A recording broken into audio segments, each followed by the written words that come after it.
S, ಬಹುತೇಕ ಶಾಸಕರು ಸಚಿವರ ಮೇಲಿವೆ ಕ್ರಿಮಿನಲ್ ಕೇಸ್ಗಳು. ಎಷ್ಟು ಸಂಸದರ ಮೇಲೆ ಕ್ರಿಮಿನಲ್ ಕೇಸ್ಗಳಿವೆ ಅನ್ನುವಂಥದ್ದು ನಿಮಗೆ ಗೊತ್ತಾ? ಅದನ್ನೇ ಹೇಳ್ತೀವಿ. ಶಾಸಕರು ಸಚಿವರ ಅಪರಾಧದ ಹಿನ್ನೆಲೆ ಅದು ಹೆಂಗಿದೆ ಅನ್ನುವಂಥದ್ದು ಗೊತ್ತಾ ನಿಮಗೆ? ಹಾಲಿ CM ಆಗಿರಬಹುದು, ಮಾಜಿ CMಗಳಾಗಿರಬಹುದು, ಶಾಸಕರಾಗಿರಬಹುದು, ಸಚಿವರಾಗಿರಬಹುದು, ಸ್ಪರ್ಧಿಸಿದವರು, ಸೋತವರು, ಗೆದ್ದವರು, ಎಲ್ಲರ ಮೇಲೂ ಕ್ರಿಮಿನಲ್ ಕೇಸ್ಗಳಿವೆ. ನಾಯಕರ ಅಪರಾಧದ ಕಹಾನಿಯನ್ನು ಬಿಚ್ಚಿಟ್ಟಿದೆ ADR. ADR ಅಂದರೆ ಅಸೋಸಿಯೇಷನ್ ಫಾರ್ ಡೆಮೊಕ್ರೆಟಿಕ್ ರಿಫಾರ್ಮ್ ಅಂತ. ADR ನಾವು ಗೆಲ್ಲಿಸಿದವರಲ್ಲಿ ಹೆಚ್ಚಿನವರು ಅಪರಾಧದ ಬ್ಯಾಕ್ಗ್ರೌಂಡ್ ಇರುವಂಥವರು. ಹಾಗಾದರೆ ಕರ್ನಾಟಕದ 3 ಪಕ್ಷಗಳ ಕಹಾನಿಯನ್ನು ಇವತ್ತು ನಾವು ಹೇಳೋದಕ್ಕೆ ನಿಮ್ಮ ಮುಂದೆ ಬಂದಿದ್ದೀವಿ. CM DK ಶಿವಕುಮಾರ್ ಅವರ ಮೇಲೆ ಎಷ್ಟು ಕೇಸ್ ಇದೆ?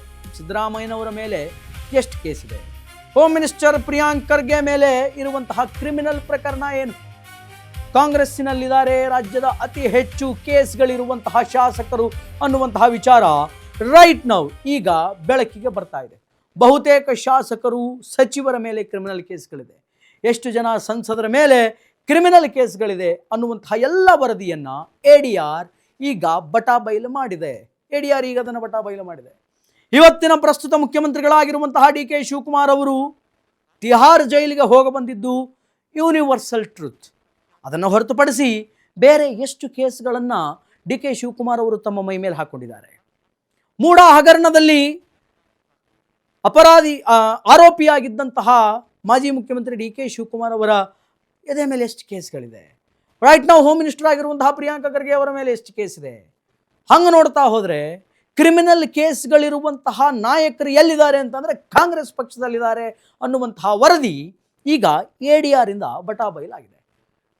ಕಾಂಗ್ರೆಸ್ಸಿಗರು ಮತ್ತು ಅವರ ಕ್ರಿಮಿನಲ್ ಕೇಸಸ್ಗಳ ಲೆಕ್ಕಾಚಾರವನ್ನು ನಾವು 1 to 1 ನೋಡ್ತಾ ಹೋಗೋಣ. ಕಾಂಗ್ರೆಸ್ ಪಕ್ಷದ ನಾಯಕರು ಮತ್ತು ಅವರ ಕ್ರಿಮಿನಲ್ ಕೇಸ್ಗಳ ಲೆಕ್ಕಾಚಾರ. DK ಶಿವಕುಮಾರ್ ಅವರ ಮೇಲೆ ಲಿಟ್ರಲಿ 19 ಕೇಸಸ್ಗಳಿದೆ. 19 ಕೇಸಸ್, 19 ಕ್ರಿಮಿನಲ್ ಕೇಸಸ್ಗಳು ನಮ್ಮ ನಾಡಿನ ಹಾಲಿ ಮುಖ್ಯಮಂತ್ರಿ ಆಗಿರುವಂತಹ ಪ್ರಸ್ತುತ ಮುಖ್ಯಮಂತ್ರಿ DK ಶಿವಕುಮಾರ್ ಅವರ ಮೇಲಿದೆ.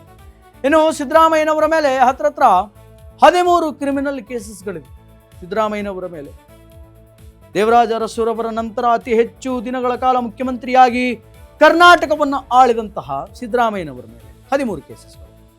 ನಿರಂತರ RSS ಮೇಲೆ ಪ್ರಹಾರ ಮಾಡ್ತಾ ಇರುವಂತಹ ಪ್ರಸ್ತುತ ಹೋಮ್ ಮಿನಿಸ್ಟರ್ ಪ್ರಿಯಾಂಕ್ ಖರ್ಗೆ ಮೇಲೆ ಒಂದಲ್ಲ ಎರಡಲ್ಲ 9 ಕ್ರಿಮಿನಲ್ ಕೇಸಸ್ಗಳಿದೆ.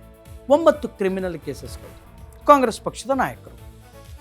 ಇನ್ನು B ನಾಗೇಂದ್ರ ಬಳ್ಳಾರಿಯಲ್ಲಿ ಗೆದ್ದು ಬಂದಂಥವರು, ಸಚಿವರಾಗಿದ್ದರು. 42 ಕೇಸ್ ಇದೆ, ಒಂದಲ್ಲ ಎರಡಲ್ಲ 42 ಕ್ರಿಮಿನಲ್ ಕೇಸಸ್ ಇದೆ. ವಾಲ್ಮೀಕಿ ನಿಗಮ ಮಂಡಳಿ ಆ ಒಂದು ಕೇಸಿಂದ ನಾಗೇಂದ್ರ ಅವರ ಹೆಸರು ರಾಜ್ಯಾದ್ಯಂತ ಸದ್ದು ಮಾಡಿದ್ದಂತರೂ ಸತ್ಯ. ಆದರೆ ನಮಗೆಲ್ಲ ಏನು ಅಂತಂದರೆ ಮೇಲ್ನೋಟಕ್ಕೆ ಅದು ಒಂದೇ ಕೇಸು ಅಂತ ಅನ್ಕೋತೀವಿ. ಬಟ್ ಬೆಳಕಿಗೆ ಬರದೇ ಇರುವಂತಹ ಇನ್ನೂ ಅನೇಕ ಕೇಸಸ್ಗಳಿದೆ. ಇನ್ನು ಜಮೀರ್ ಅಹಮದ್ ಖಾನ್ 5 ಕ್ರಿಮಿನಲ್ ಕೇಸಸ್ಗಳಿದೆ. ಜಮೀರ್ ಅಹಮದ್ ಖಾನ್ ರವರ ಮೇಲೆ ಒಂದಲ್ಲ ಎರಡಲ್ಲ 5 ಕ್ರಿಮಿನಲ್ ಕೇಸಸ್ಗಳಿದೆ.